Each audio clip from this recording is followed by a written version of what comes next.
Tonight, we are really grateful to welcome Simone Wilson. She earned her master's degree in clinical nutrition at New York University and completed training at Mount Sinai Medical Center.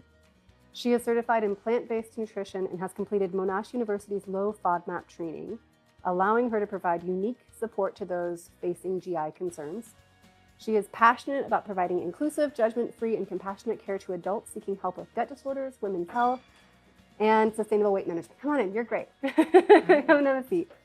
Her approach to nutrition counseling combines evidence-based science with an intuitive eating framework to help heal the gut and free clients from unsustainable dieting and restriction. So for all those reasons and many more, thank you so much for being here tonight. Thank you, Ariana. Thank you all for coming. Hi, everyone. I really appreciate you being here. Thanks for having me. So yes, to Ariana's point, I like to combine evidence-based science with intuitive eating in my practice, and that's really what we're here to talk about today, all about intuitive eating and what that is and how we can apply it practically in our lives. So a little bit about myself, other than what Ariana was saying, I do live here in West Asheville with my husband and my 2-year-old daughter. I am native to the area. In fact, I was born and raised in Brevard, small town nearby. It's lovely if you haven't been. But I spent a lot of my adult life in the Northeast, mainly in New York and in Philly, where I met my husband and then relocated down here a few years ago. So it's kind of like I'm a local, but also kind of like I'm learning the area all over again. So it's been great. So I want to also say before we get started here that if you aren't interested in one-on-one counseling, I'm accepting new clients and I'd be happy to talk to you. Feel free to grab a business card before you leave today and reach out. I've got exclusive rates for Integrative Family Medicine of Asheville members, and I'm seeing people both in person and virtually. So that could be video call or phone call, whatever's easy for you. All right, so let's get started. So today's workshop is to discuss intuitive eating and what that means. The objectives that I'd like to cover, I want us to develop an understanding of the 10 core principles of intuitive eating and again, how we're going to apply those to our everyday lives. I also would like us to learn how to foster more awareness and trust within our bodies. And we will practice a mindful eating exercise at the end, which we will actually consume some food. So stay tuned for that. That's our hands-on part, okay? So before I get started, has anyone heard of intuitive eating? Yeah? Okay. What do you guys think of it? What are your thoughts? Any ventures? Good, bad? Is it a hoaxy thing? What?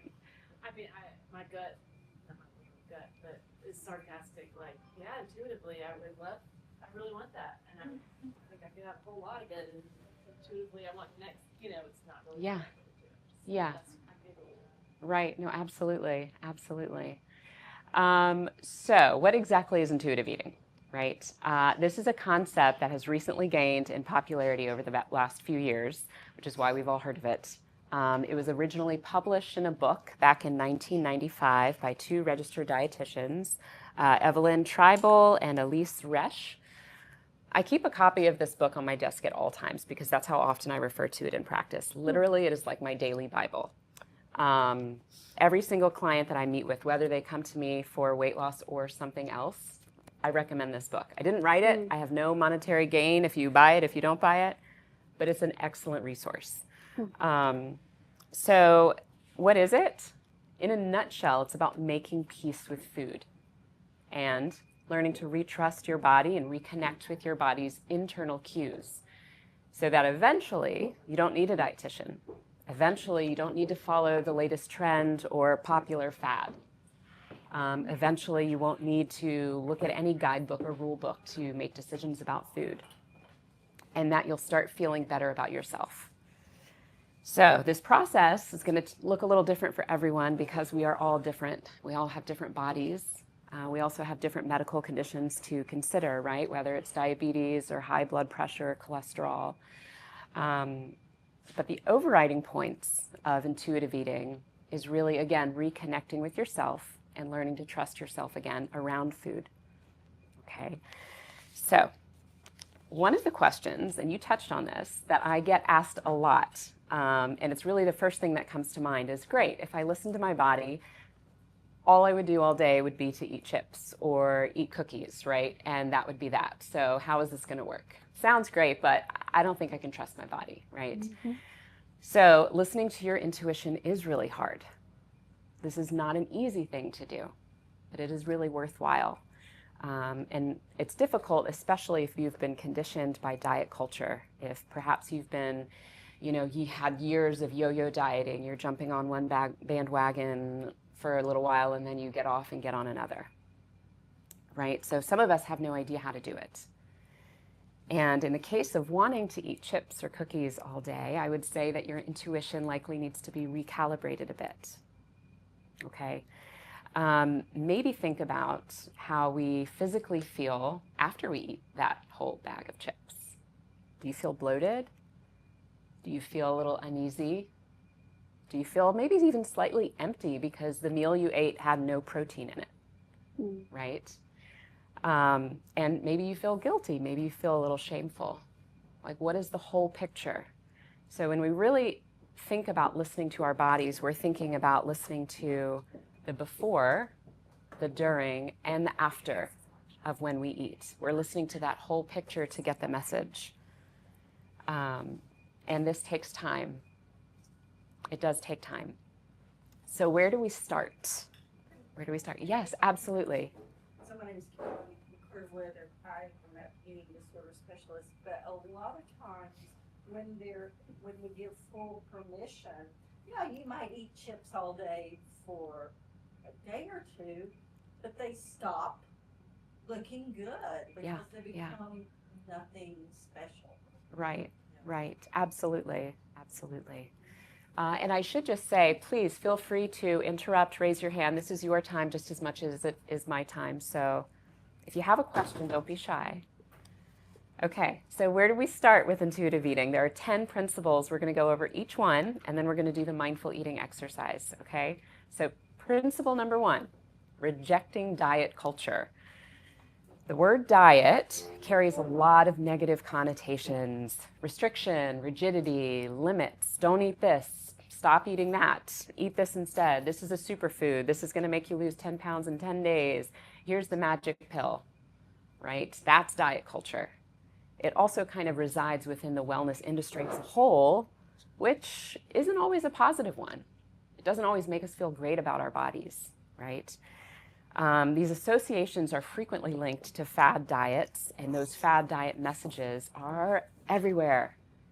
It's on TV, it's in movies, it's on the internet, it's on social media, it's even coming out of your friends' and family's mouths, right? It's people that you see on the street, it's people in the grocery store, it's everywhere. Unfortunately, because it is everywhere, it's hard to kind of filter out some of those messages. But as a first step, it's important and imperative to do so in order to actually tune in and listen inward to what your body is trying to tell you. So how can we reject diet culture if it is everywhere? What's something tangible that we can actually do? Well, we're going to start small. And one of my recommendations for anyone who has a social media account is to go onto your social media account, TikTok, Instagram, I don't know, whatever the cool kids are doing these days, and take a good hard look at your followers. Look at every single one of them. Is anyone promoting content that makes you feel negatively about yourself? Is anyone promoting content that's really not healthy in the long term? You might be surprised at who you've been following and what you've been kind of subconsciously exposing yourself to. So kind of doing a social media cleanse is a really tangible step that we can do. Okay. Any questions on principle 1? All right. So, and again, that was rejecting diet culture. That's kind of the mental framework that has to happen first before we do anything else. So principle number 2 is called honoring your hunger. This is a fun one, and I always think of Thanksgiving when I think of this principle, and I'll tell you why. Waiting until you are extremely hungry to eat is a recipe for disaster. We might have dinner reservations at 8 o'clock. We might have a birthday party, a big event, a family celebration, or a holiday. But if that eating moment is, let's say, at 8 o'clock, and at 6 o'clock you are hungry, you're irritable, you're getting cranky, you might be a little shaky because your blood sugar is low, it's time to eat. It's time to eat. Have a snack. Don't feel guilty about that. Maybe don't eat candy, have a balanced snack. And again, that's kind of a more individualized approach where we can get into that in counseling, but eat something, right? Honoring the hunger and kind of listening to your body and tuning in before it's screaming at you with urgency, kind of catching those hunger cues when they're really small and really subtle is really important. This principle is particularly helpful for weight loss, because a lot of times what I see in practice is women and men, they do this alike. They save up their appetite, right? They might kind of skimp. They're not really eating much of a breakfast, maybe having a cup of coffee or two, maybe grazing during the day, and then nighttime comes and boom, that's our biggest meal. What happens after that? We go to sleep. We're not running marathons at night, right? So that can really kind of over time, if you've got that habit, it can build up, create a lot of weight gain, right? So honoring your hunger. A real life approach here is simply to check in. I tell my clients, try to check in with your body every 3 to 4 hours. Physiologically, it takes around 3 to 4 hours, depending on your metabolism. Everyone's different, right? For food to leave the stomach and enter the small intestine for digestion. Blood sugar starts to go down at that point. If it's been 6 hours since your last meal or snack, you need to eat. You waited too long. Generally speaking, again, everyone has a different medical condition to consider, right? Okay, any questions on that? Principle number 2, honoring your hunger. Okay. Number 3, making peace with food. So this is where we really want to think about establishing a neutral relationship with food by granting ourselves unconditional permission to eat. What does that mean? It means not restricting things. It means not eliminating entire food groups because Susie down the street is doing it or your sister thinks that you should stop eating bread, right? So restricting foods or labeling them, just simply labeling them, just think about that mentality for a second. Labeling something as off limits, what are you going to do? You're going to want it. It's like telling a kid, don't jump on the bed. They want to jump on the bed. Don't touch that. Immediately they try to touch it. It's the same thing with us. If I tell myself, stop thinking about chocolate, you can't have it, it's a bad food, all I'm going to do is think about chocolate. And I'm going to think that I have a sweet tooth, that I can't control it, that maybe there's even something wrong with me. Not the case. And it's not a healthy way of being, right? It can foster feelings of deprivation, which ultimately, when those restrictions are lifted, what do? We might overeat. We might even binge eat. So it's really, again, a recipe for disaster. Or even if the restrictions are lifted, there's a point where part of it is stupid. Yeah, absolutely. It's not sustainable. All right, real life approach here to principle number 3 is simply not to forbid anything. And I know that's a big ask for some people, especially if for years maybe you've been thinking bread is the enemy, carbs are bad for me. Not to pick on carbs, but that's a popular one, right? What we resist persists. If you need help slowing down to kind of think about that, the mindful exercise that we're going to do at the end of this evening, you can do that at home with any food that you've labeled as off limits, and hopefully it'll help. Okay, so kind of keep that in mind. Okay, moving on to number 4, this is called challenge the food police. Learning to accept that there are no good and bad foods leads to silencing that inner critic voice in our heads that says, you're good if you stick to a diet, or you're bad if you fall off the wagon and, have a slice of pizza, right? So it's that inner critic voice. Your self-worth is in no way dependent on the food police. That voice inside your head that starts to criticize and judge everything that you're eating, that's what we have to kind of recalibrate, okay? And a real life approach here is to simply ask ourselves, where is that voice coming from? Sometimes it's not actually our voice. Sometimes it's our spouse, a partner, a friend, a sister, our mother. Sometimes it's an influencer, a celebrity maybe that we've been following, right? Or it is our own internal judgment. But after identifying where that voice is coming from, then we have to ask ourselves, why are these rules being created? And are they benefiting me? Are they hurting me? Are they making me feel good? Am I actually gaining anything from this, right? More often than not, they're not helpful. And we also need to know that these rules are not laws. They're not laws.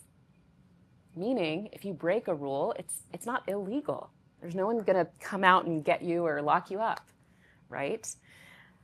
They can feel really punitive if you don't follow them, though, unfortunately.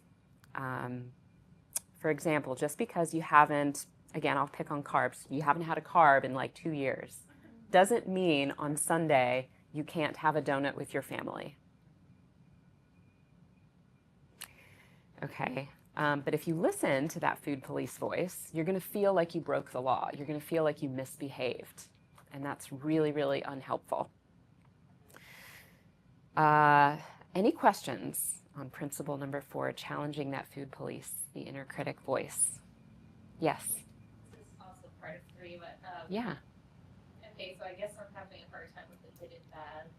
So what Yeah. do you place that with? Maybe we'll get into that. It's just like, I can, yeah. one, it's like real, like it's gonna be a super big leap for me to be like, oh, like processed candy is not like. Right, right. To the point where like I don't even think I could eat it. Right. Yeah. Okay, so a couple of things there. One thing I like to tell my clients is, even somebody that, let's talk about processed candy. Let's talk about Halloween candy. It's always a big topic every October. Okay, the Halloween candy isn't bad. Why? Because there is no morality with food. Morality is your religion. Morality is what your values are spiritually and whatnot, right? Yes. So good or bad, that's something we assign, right? It could be unhealthy. It could be nutrient poor, right? It could be, okay, let's look at ingredients. Sugar, oil, fat, salt, food coloring, artificial flavoring. Maybe those ingredients are not nourishing to my body, but they're not bad. They're not poison. What if they're But, negative? right. Can they be negative if you're not like say allergic to it? So, yes, and it would depend on your individual conditions and what's going on with your body, right? And that is something we could totally explore in counseling. And I work a lot in that area with my one-on-one clients. Yeah. Any other questions? But that was a good one. Yeah, the good and bad is a little tricky. Okay, moving on to number 5. This is called respecting your fullness. Listening to your body when it is subtly telling you that it's full is very, very different from listening to it when it's screaming at you, don't eat anymore, I'm going to burst. I'm about to get sick here. I'm uncomfortable, right? Very different things. So with intuitive eating, the listening part of the fullness is kind of tuning into those physical satiety cues. And again, they are different for all of us. That's going to help guide us to the appropriate time to stop. And this is a tough one. This is not an easy one because for years we've been going to restaurants where the portions are humongous. For years we've been watching Food Network on TV where they're making these monstrous feasts. For years we've been going to family gatherings where everyone is bringing a dish. There's so much food to choose from, or you're going to a buffet. Or you're afraid of, right. In the South, that's a big thing. You don't want to hurt anyone's feelings. Absolutely. So with years of eating these huge portions or restricting your food intake and ignoring your hunger, all of a sudden kind of tuning in and saying, okay, I have to stop soon now, or I have to put the fork down, might feel a little strange. But the good news is that you can retrain and relearn, okay? You can eventually trust your satiety signals. And one of the things I recommend clients to do is to actually, for a moment, take out the word full from your vocabulary and kind of ask yourself instead during a meal and at the end of the meal, am I still hungry anymore? Okay, it's a slight change, but it makes a big difference. Am I still hungry anymore is very different than am I full? Because if you've been conditioned to associate fullness with extreme discomfort, my belly is huge, my pants now feel tight, you're in trouble. But if you now kind of ask yourself, am I hungry anymore? Am I still hungry? It's a little different, right? Another thing that we can do is to slow down. Slow down and listen to our bodies. I like to do a timing challenge with my clients too. So this is where we eat a meal together, video call or phone call, and we literally eat food together. And we put the stopwatch on and we eat. And we see how long it takes us to get through a meal. If you do this at home, it's interesting because you might be surprised at how long you're eating. When I first did this years ago, I came up with 6 minutes of eating a full dinner by myself. Wasn't watching TV. I wasn't talking to anybody. 6 minutes in my belly. Too fast, right? So the guideline here with science is that a meal should last around 20 minutes for digestion to work properly and for you not to get bloated at the end of a meal. So slowing down is helpful because when you slow down, you're able to listen to the satiety. Your stomach is eventually going to say, okay, I'm good, I'm satisfied.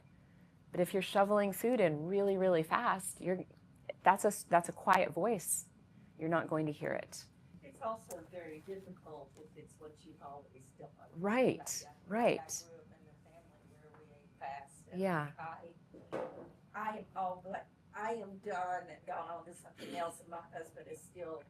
He's still eating. It's really slowly, but it's a hard habit to change. It is. Yeah. Yeah. And then it's like hard to shift away from it. Yeah. Okay, I actually have time. Right, Like, right, who's gonna get it in like 10? I right. think some of it is like intergenerational because my father was a child of the Depression in a large family. You had to eat fast to get enough food. Or you didn't eat. Or you didn't Yeah. get enough food. But, I Yeah. didn't grow up with that, but I still, eat fast. Yeah. That's what I learned. Yes. Yeah, I have a question. I have relatives in Europe, and they have these extended meals. They go for like an hour and a half. Yeah. Very relaxing. Yes. But what is that doing for your system if you're extending it that long? Well, I think there's a point of no return, right? So there can be too much of a slowdown too. You probably don't want to continue eating for hours on end. There's a little science behind that. There's something called the migrating motor complex in your body. We call it the MMC for short. And this is basically like a conveyor belt that, as in an airport, when you put luggage on a conveyor belt, it moves things through the system, right?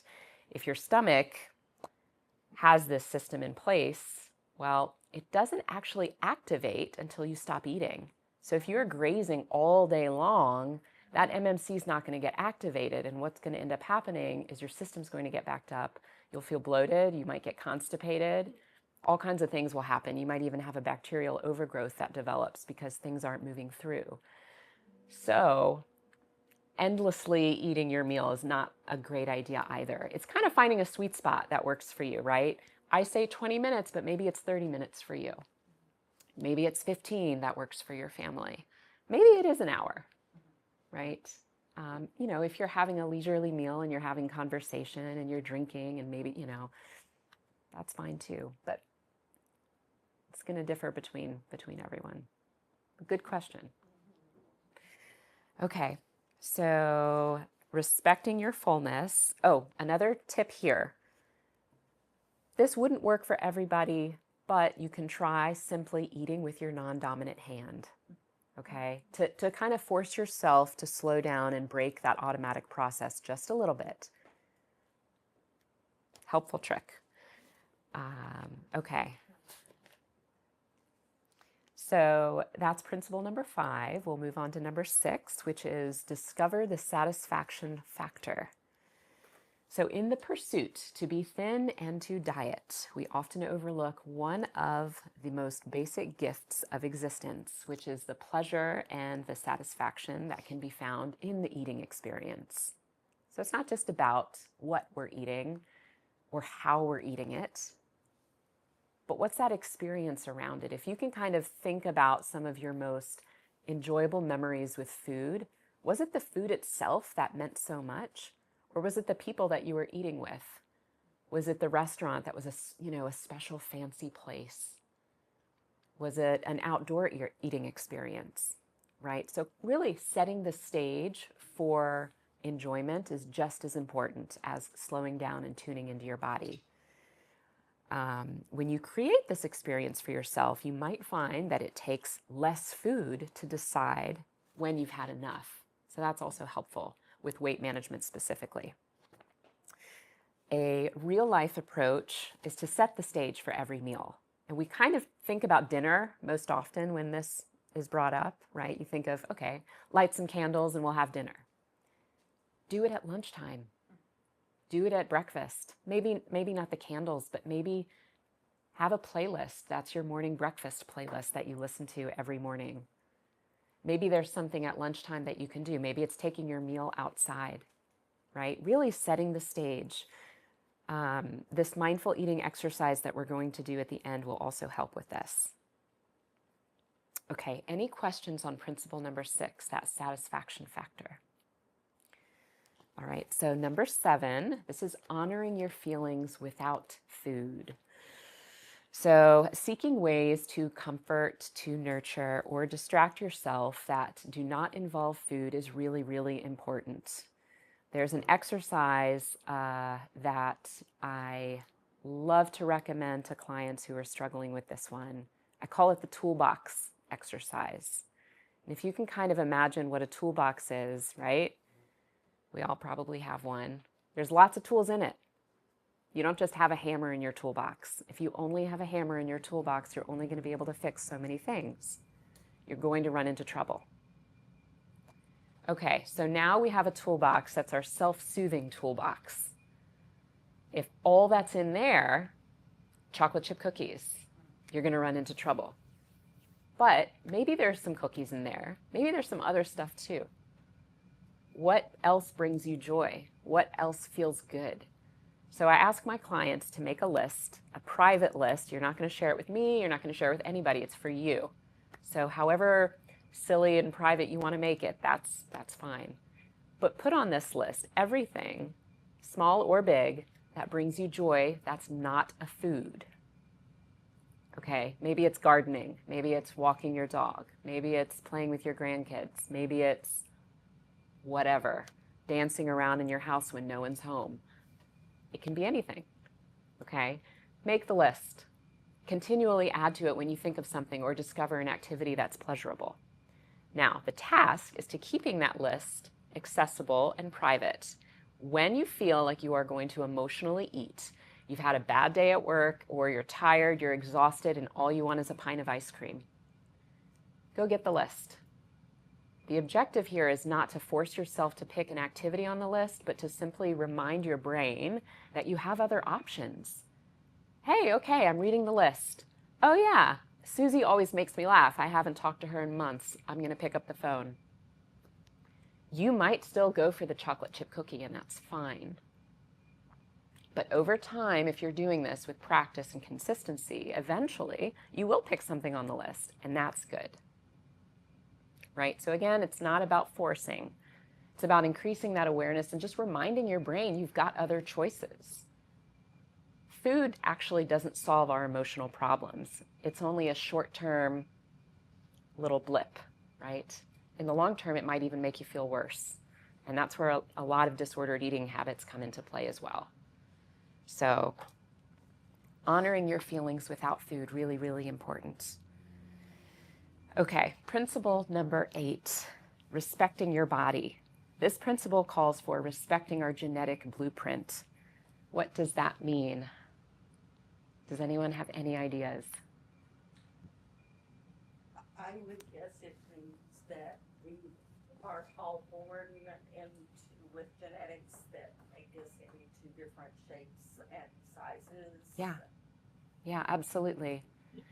So the analogy I like to draw on here is I have a size 8 foot. I have a size 8 foot.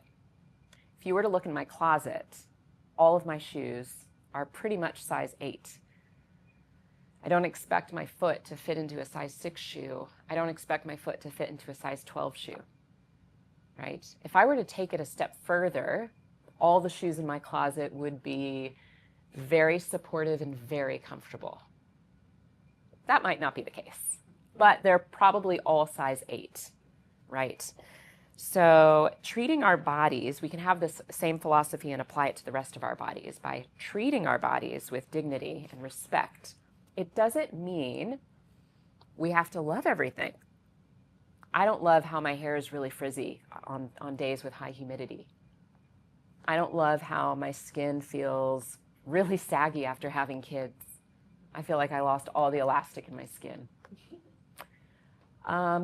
But I can look in the mirror and I can find something to think positively on, and perhaps it's a strength. Perhaps, you know what? I've been lifting weights and my arms feel strong. Wow, I can pick up my 2-year-old really easily now. Perhaps I'm having a clear skin day. It can be something like that. It can be something small, right? So treating our bodies with dignity is really important, and kind of accepting the fact that there is no singular standard of beauty. Yes, we're all different, and just as we respect different religions and different races and different gender identities, we can accept and respect different body sizes, right?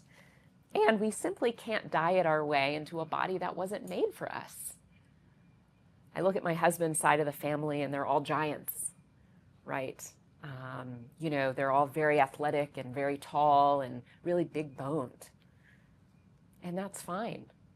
You know, we're all different, right? So one of the questions that I get here in response to that is, I'm not sure I'll ever love my body, right? How can I show it respect? And that's where I say every day, make it a point to look in the mirror and find one thing that you can think positively on, and start your day there. Don't wait until the end of the day to do it. Do it first thing in the morning when you're getting dressed, okay? And find something every day. Every day, that's really, really important. So questions on that, on principle number 8. Okay, so principle number 9, moving on to exercising and feeling the difference. Food is obviously only one piece of the puzzle here, right? Intuitive eating is going to incorporate physical activity that actually makes us feel good, that brings us some kind of joy, that we don't do just because we are trying to lose weight or have a certain physique, right? If you get out of bed and you say, I'm going to work out today because I've got to drop that 10 pounds before summer starts, not a great motivating factor, actually. Not in the long term. Not in the long term. If you get out of bed and say, I'm going to go on a run today, or whatever activity, right? Doesn't have to be running, but I'm going to do X today because I feel really awesome after it.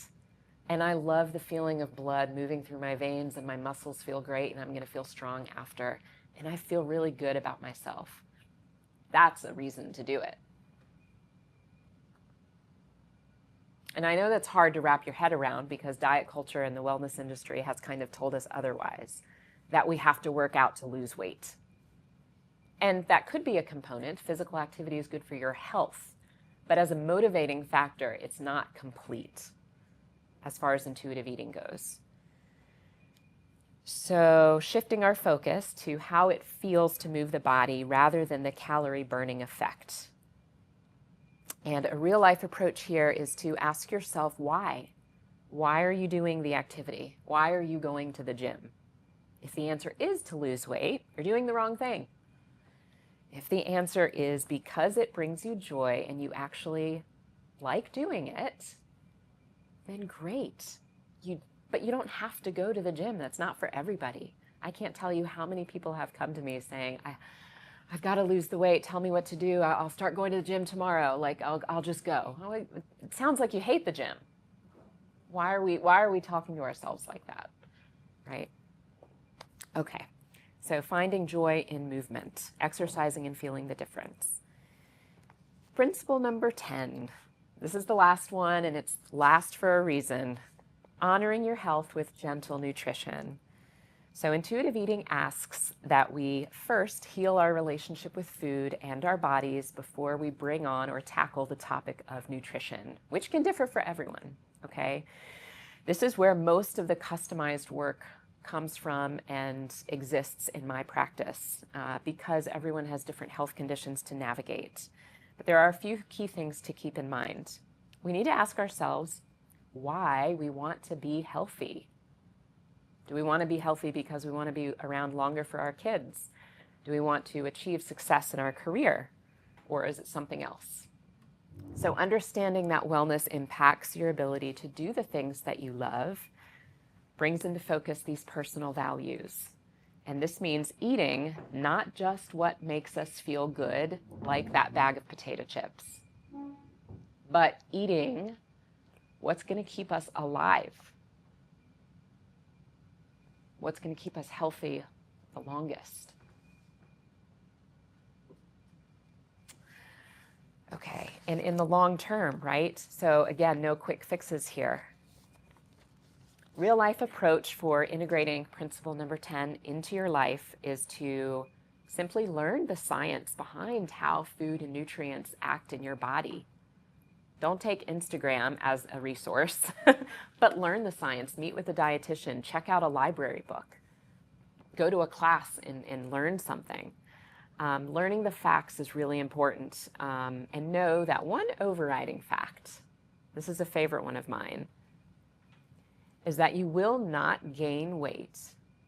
You will not develop a nutrient deficiency from one single meal or one isolated snack or eating moment. That's not how science works. That's not how nutrition works.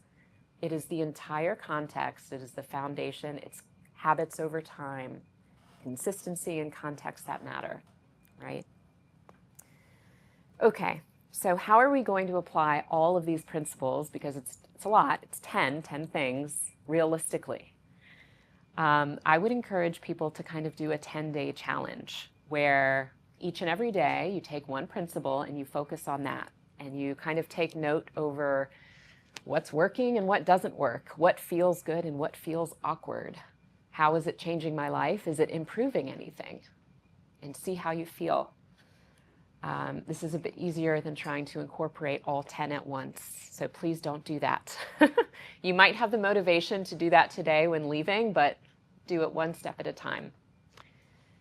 And then the next question that I want to talk about, and it's really more of a topic than a question, but it might be a question in your minds, is if you do intuitive eating, sounds like a great idea, right? Good philosophy to have. Are we actually going to lose weight?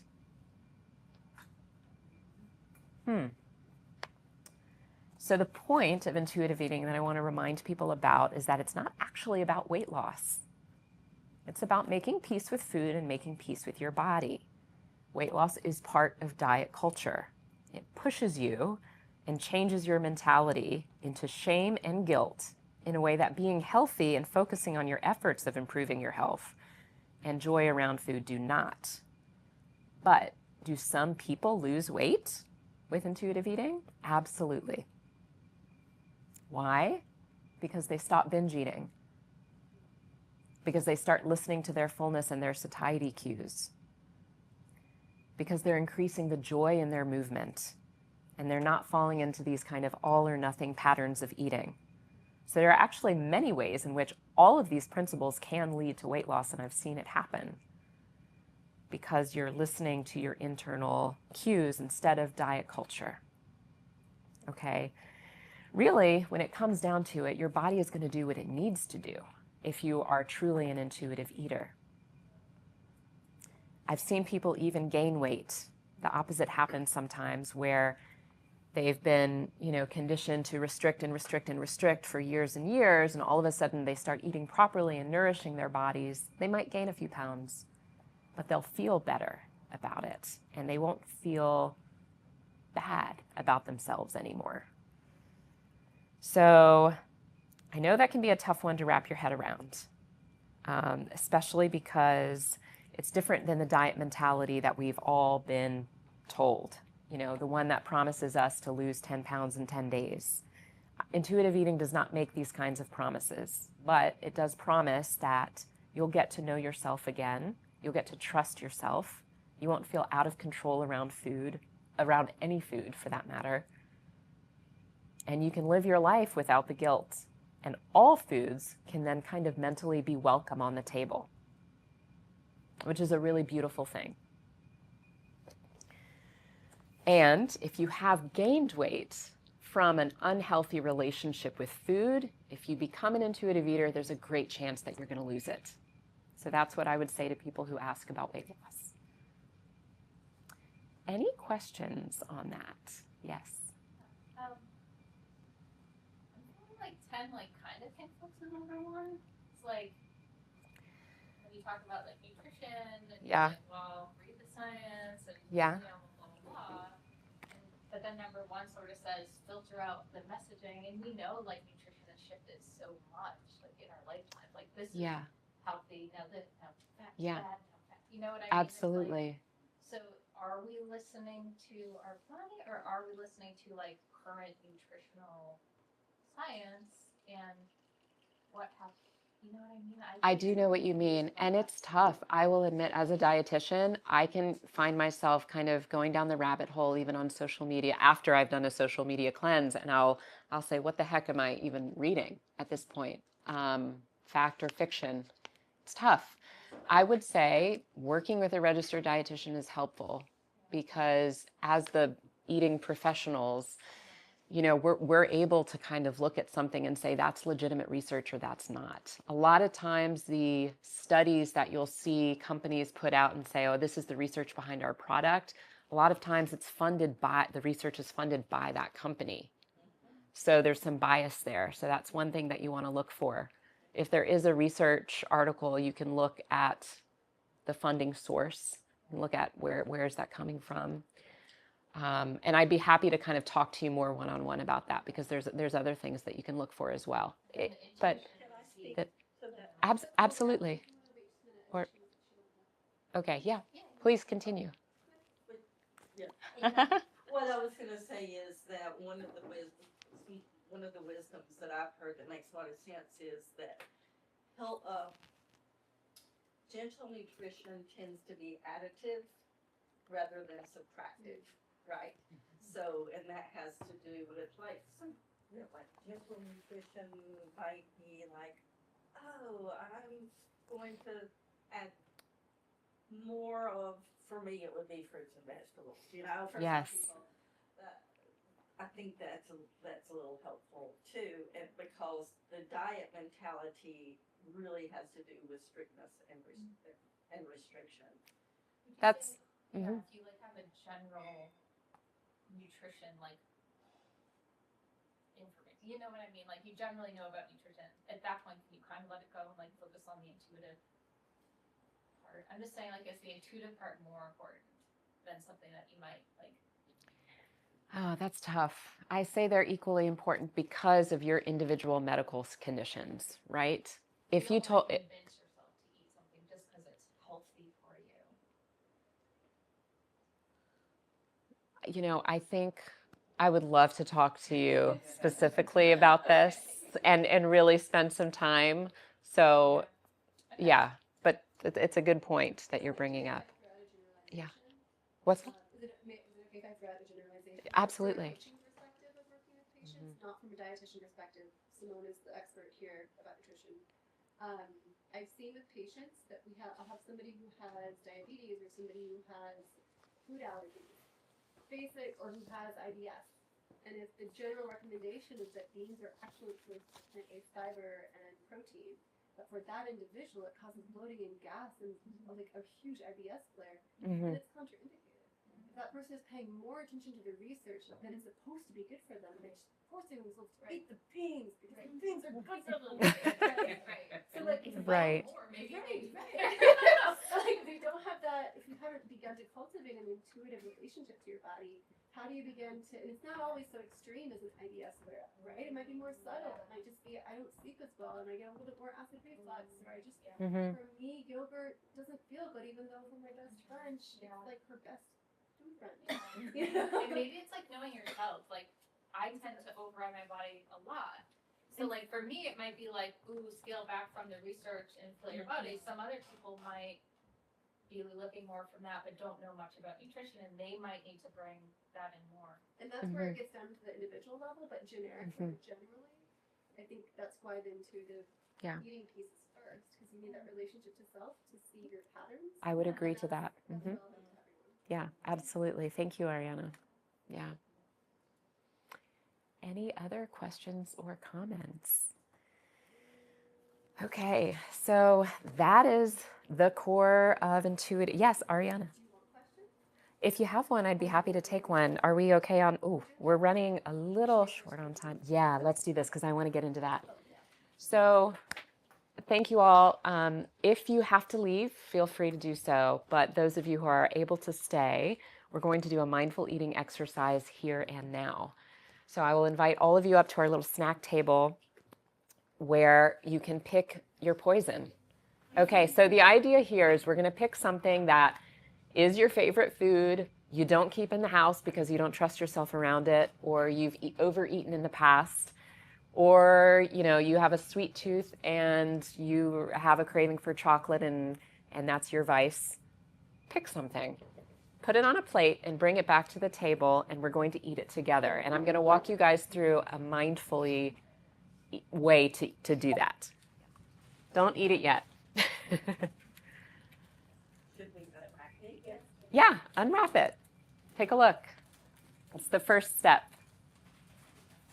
I have M&Ms. I put them on a plate. You can open the bag of chips, whatever you got.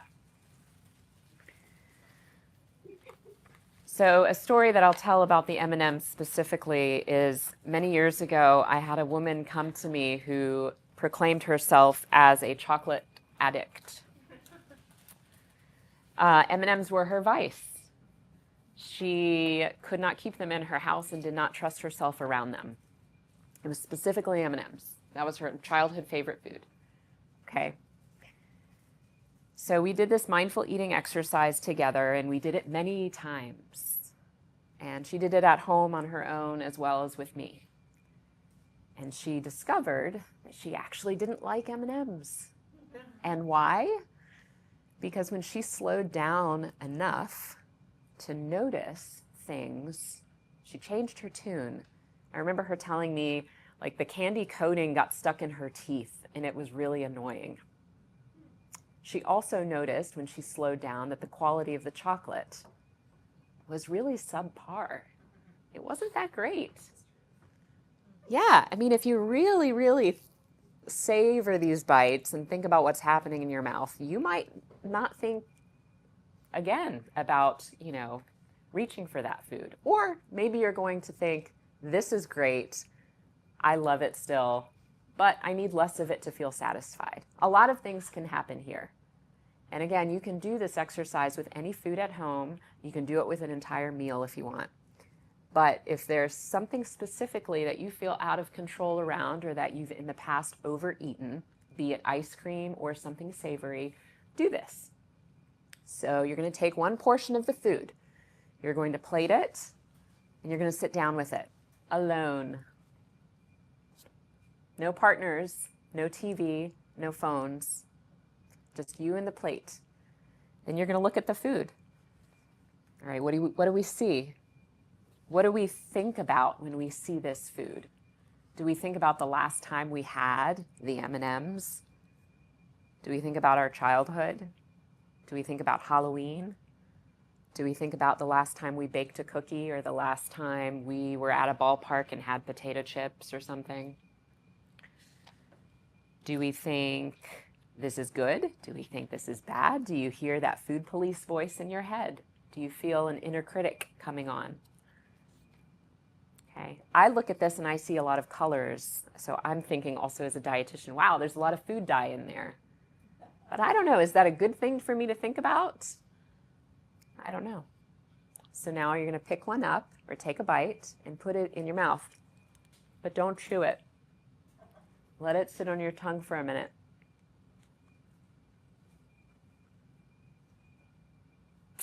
Do you notice your mouth filling with saliva? Do you notice any tingly sensation? What are the flavors? Is it smooth? Is it bumpy? Is it melting away? Does it feel nice? Or does it feel unpleasant? The candy is starting to melt. It's starting to get into my teeth. I'm getting the chocolate now. Now we can chew and eat. Swallow it. Chew it up. What's going on? What are you thinking about? Do you notice that that chip is saltier than you remembered a chip being? Does it make you feel thirsty? Did it go down your throat smoothly or was it bumpy? Is it stuck in your teeth? Did you like it? Do you want more? Little chalky. I don't like this. I'll be honest, I do not like this. This is not something I want to do again. I have the M&Ms. Yeah. Yeah, apparently they are not designed to be eaten mindfully. But you know what? I will say just a personal anecdote here. The one thing I do like about this is the nostalgia. Okay? I can recognize, yeah, I taste those artificial flavors and the chocolate's really poor quality and I don't maybe like how it gets stuck in my teeth. And I feel like I need some water now. But I remember a distinct memory of, I was 12 years old, I was in a movie theater and I was eating M&Ms with my friends. And that's a pleasant memory. And that's okay. It's okay that you've got those kind of mixed feelings coming up. So you're going to continue eating bite after bite, really slowly, thinking about the smell, the flavor, the feelings, the emotions that come up. If this was a big portion or a full meal, you would start to ask yourself, what's my stomach telling me? Is my hunger level the same at the beginning as it was in the middle? Right? Not am I full, but am I still hungry for more? Right? And at the end of eating, before you get up and walk away and start another activity, sit there for a moment and think about how you feel. Do you feel like you could repeat that? Do you feel any differently about that food? Do you feel good? Do you feel bad? Do you feel indifferent, neutral? What's going on? Does anyone want to share anything about what they're feeling or thinking?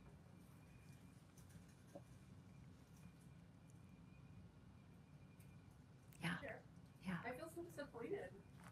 My Yeah. teenage self really liked Pop-Tarts. And so I was like, kind of like, oh my God, Pop-Tarts. Yeah. Great, because I Yeah. never buy the healthy ones, but I was wanting in the store. And it's such a sad little pastry that's so dry. And It's dry. Like a stupid imitation of what like it Yeah. should be. Like when I think of a pastry and I think of like a croissant or something really good from the farmer's market. Right. This is feels like a waste of my mouth time. Yeah. That's interesting. It's interesting. So some of the things we discover can be, I don't like this food as much as I thought. Sometimes we discover the opposite to be true. When we slow down and savor, it's kind of like drinking a glass of fine wine if you drink, right? You might appreciate the nuances, things that you overlooked or ate too quickly before. In that case, that's wonderful. That's a beautiful thing.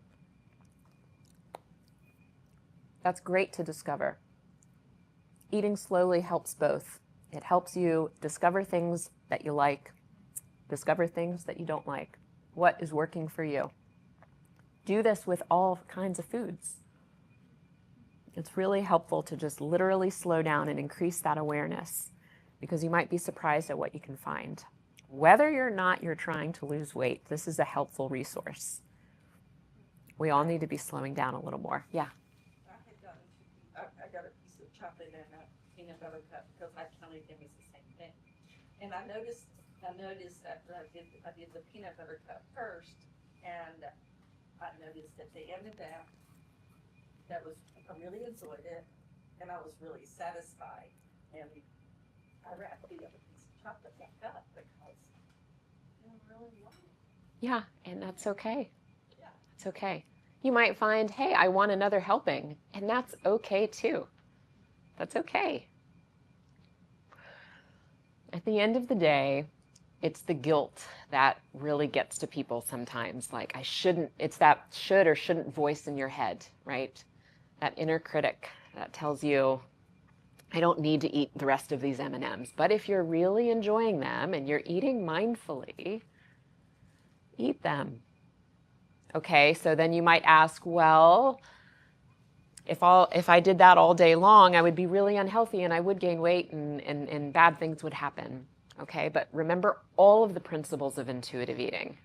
Honoring nutrition is important, right? So understanding what your body individually needs. And what else? Is this really satisfying? Very little protein, no fiber, poor on micronutrients. So if I really listened to my body, if all I did was eat this all day long, my body would eventually crave some of that other stuff. It would want some protein, right? So really kind of tuning in and listening to the whole message is important. It's hard to do at every meal. It's hard to do every day. But the more we can do this, the more we can just kind of hit the pause button and slow down. That's what intuitive eating is about. All right. Well, thank you guys. Thank you.